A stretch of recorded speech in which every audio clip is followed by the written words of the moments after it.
जब अधर्म ने प्रभु राम को ललकारा, कल्पना कीजिए, घना जंगल, चारों ओर सन्नाटा और आकाश में खून सा लाल चांद। उसी रात जंगल की शांति को चीरती हुई एक भयानक दहाड़ गूंज उठी। यह कोई साधारण आवाज नहीं थी, यह थी अंधकार की चुनौती। कहा जाता है उस रात एक वेयरवुल्फ ने स्वयं मर्यादा पुरुषोत्तम प्रभु राम को ललकारा था। सरयू नदी के पार बसे गांव भय के साए में जी रहे थे। सूरज ढलते ही दरवाजे बंद हो जाते। लोग फुसफुसाकर कहते, पूर्णिमा की रात मत निकलना, वह आ जाता है। वह आधा मनुष्य आधा राक्षस, जिसकी आंखों में भूख थी और आत्मा पर श्राप। किंवदंतियां कहती है यह वेयरवुल्फ कभी एक महान योद्धा था, पर अहंकार ने उसे अंधा कर दिया। देवताओं के श्राप ने उसे चंद्रमा का दास बना दिया। पूर्णिमा आते ही उसका मानव रूप टूट जाता और जन्म लेता एक राक्षस। जब निर्दोषों की चीखें अयोध्या तक पहुंची तो प्रभु राम मौन हो गए।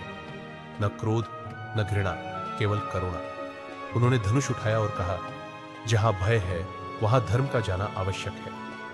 पूर्णिमा की वही रात जंगल में चांद अपने चरम पर था। हवा तक थमी हुई थी। अचानक झाड़ियों से वह प्रकट हुई। लाल आंखें, नुकीले दांत और गर्व से भरी हंसी। वह गरजा, राम, आज तेरा धर्म मेरी शक्ति के सामने पहुंच जाएगा।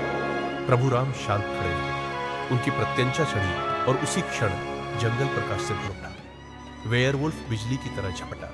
धरती कांप उठी, पेड़ गिरने लगे, लेकिन राम अड़िग रहे। हर वार में संयम, हर दृष्टि में शांति। यह युद्ध शरीर का नहीं था, यह युद्ध आत्मा का था। एक पल आया जब अंधकार ने सब कुछ ढक लिया। लगा जैसे अधर्म जीत जाएगा। तभी प्रभु राम की वाणी गूंजी, तू राक्षस नहीं है, तू केवल श्रापित है। अधर्म तुझे शक्ति नहीं देता, वह तुझे बांधता है। एक दिव्य बाण छोड़ा गया। वह बाण विनाश का नहीं था, वह मुक्ति का था।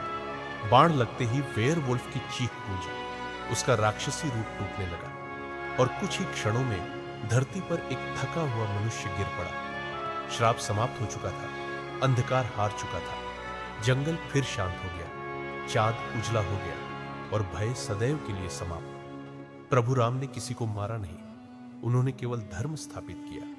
यही है मर्यादा पुरुषोत्तम राम की शक्ति, जहां अंधकार का अंत तलवार से नहीं, धर्म, करुणा और सत्य से होता है।